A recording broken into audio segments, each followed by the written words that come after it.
Hey guys, it's Diane Mary, and I want to do a video. I'm just giving some tips for good hair care if you want to get hair really healthy, if you're trying to grow it long. Like some of you guys know, some of you might not. I'm trying to grow my hair really long. I have some damaged ends from previous relaxing treatments that I'm trying to baby and maintain until they grow out. And I just want my hair to be as healthy as possible. And the lighting in this video is being really weird again. I don't know what's been going on with my computer, but lighting is just not a good thing. But I want to give you tips that I've found that's been working really well for me to grow my hair and what I've been doing. So the first thing I want to talk to you about is heat. Heat appliances, even if they have fancy names like, oh, there's this and that and ceramics and tourmaline and irons, those are better for your hair than not having them, but still, any heat appliance in general, blow drying, flat iron, curling iron, etc., it's going to damage your hair. It's going to ruin the cuticle, so really try and limit doing heat to your hair, and if you must do it, don't do it more than once or twice a week. Me, 98% of the time, I do let my hair air dry. It's annoying because it takes hours and hours. For example, right now, the top of my hair is still a little wet, but it's really the healthiest thing you could do. So going on to that, after heat appliances, try not to wash your hair every day, because when you're washing your hair, you're stripping it of moisture, and it's just you're handling it mechanically, and it's just roughing it up. And the less you wash your hair, well, not necessarily the less you wash your hair, the better, but if you wash your hair once or twice a week, maybe like once a week if you could, to even 3 times tops. That way, your hair, it gives your scalp a chance to create the sebum, which is the natural oils that comes from your scalp, and it helps moisturize your hair.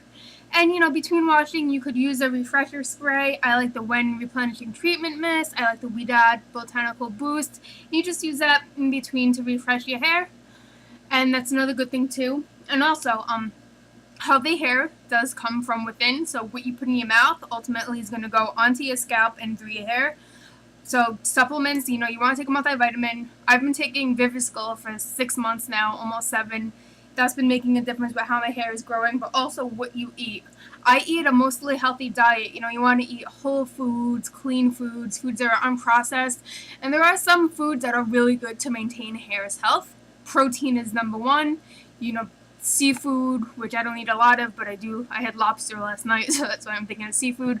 But poultry, beef, eggs, any source of protein. And if you're vegetarian, you could get it from quinoa, which is a grain. You could get it from beans. There are vegetarian ways of getting protein. You want to eat vegetable, dark leafy greens such as spinach is really good for the hair. You want to eat carrots, is actually really good for the scalp. Then if you eat beans and legumes like black beans, pinto beans, those are really good. They're full of iron, they're full of protein. Those are excellent for the hair as well. Dairy, there's a whole debate on whether dairy is healthy or not. I happen to love dairy because I just think it's a good source of protein. It tastes good, and dairy is supposed to be really good for your scalp and hair. And I'm trying to think what else. I should have made a list. But yeah, basically, if you're eating clean, you're eating a lot of proteins, and you're eating a lot of good food. Oh, nuts! How am I gonna forget? Brazil nuts is very high in selenium, and selenium is a mineral that's good for hair. Almonds, walnuts, cashews. Well, cashews I don't think as much as other nuts, but just vary it up. The less ingredients in a food, the better. So maybe I'll do a whole nother video talking about foods for hair health. What else? Chemicals. I'm a little hypocrite when I'm saying this, but the less chemicals you put in your hair, the better your hair will be. Now, obviously, I have roots. My hair is dyed, but in an ideal world, if you don't dye your hair will be healthier. I just like my hair blonde. And the chemical, the relaxers, the softeners, the Brazilian keratin treatments, the Japanese treatment, those are all really bad for your hair, which is why the ends of my hair do have a relaxer in them, but I've been growing them out for almost 2 years now. I was relaxing my hair because I was trying to get my curls to be more maintained, and then I decided I wanted my hair to be more healthy. So that's why I'm growing it out. What else? Just if you're gonna put your hair up, which is fine, you want to use a scrunchie. I know it's old school 80s, but you definitely don't want to use one of those ponytail holders that have a metal elastic. Not a metal elastic, a metal clasp, because the clasp could tangle in your hair, could break your hair. And when you put your hair up, don't go like this, like pulling on your head, like to where you get headaches, because you actually could rip your hair out from the follicle, and you also could start getting a receding hairline by wearing your hair up and tight day after day. So that's definitely something. If you want to wear your hair up, do it loosely.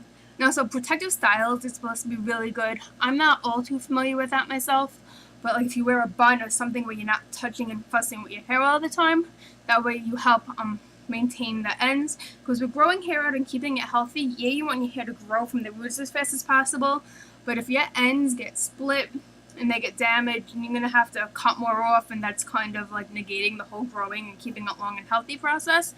So definitely that.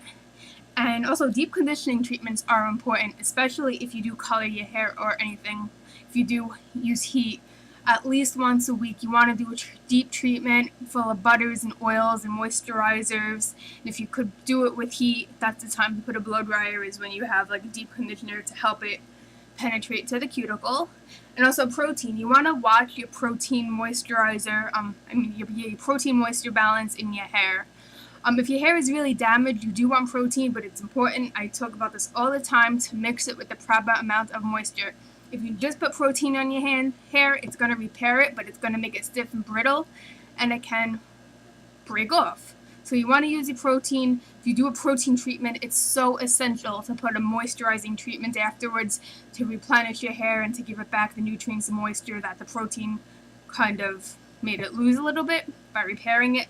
So definitely that ratio is just so important. A lot of people, if you do a protein treatment and you do not follow up with a moisturizer, you're going to say, this treatment was horrible, it made my hair feel worse than before I used it, and the reason being is that you didn't give your hair the moisture after the protein treatment with the proper, with the proper balance. So, had a little brain, whatever. What else? Definitely coconut oil. I plan in the future, probably in a few weeks or so, I want to do a video just based on coconut oil. Coconut oil is amazing for the hair. It is one of the few only oils that not only sits on top of the hair, but it penetrates into the hair shaft. What that means is it makes the hair softer, stronger, could actually help repair it, make it shinier. My favorite way of using coconut oil is I'll go to sleep, I'll put it in my hair, I'll saturate my hair, sleep in a sleep cap as a pre-shampoo treatment. Or you could even use it as a sealer, which after you put your leave-in and your styles, you put that on top. I'll do a whole nother video about that. So that just I just remembered something else and I just forgot it. What was I saying? Coconut. Oh, when you do shampoo your hair, some people swear off shampoos completely. They just use cleansing conditioners, which is okay. But some people, they utilize shampoo. It helps get your hair and scalp clean. That's fine. Just stay away from sulfates. Sodium lauryl sulfate. Basically, the more bubbles your shampoos make, the worse they are for you. Sodium lauryl sulfate is a detergent, and it's stripping your hair of moisture. It's making your hair brittle. It's losing elasticity. It's losing color. So just stay away from. I don't even know why companies make shampoos with sulfates in them anymore. I really don't. So any shampoo you want it to be sulfate free, it makes a world of difference, because you want your shampoo to moisturize on top of cleaning, and you don't want it to strip your hair. And what else? I'm just watching how the color in this video is like spazzing out, and I don't know. But this is my hair. It's bouncy now. It's definitely, I don't have the healthiest hair in the world. Obviously, but it is getting there. There is a thing called the curly girl method that a lot of people swear by, where they say not using sulfates, like I mentioned, not using silicones, and all natural products are better for the hair, helps the hair breathe. So I do plan on trying the curly girl method sooner rather than later.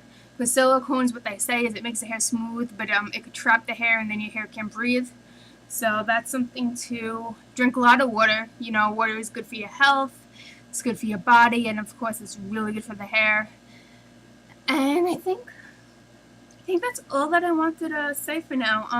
If I think of enough more things, I'll do a part 2 video of my healthy hair tips. But this is just some things that I've been doing and that I know about off the top of my head to help you get better hair. And also baby your hair. If you don't spend a lot of time on your hair and you just throw it around like it's nothing, it's not going to look too good. You want to treat your hair like you would your finest cashmere sweater.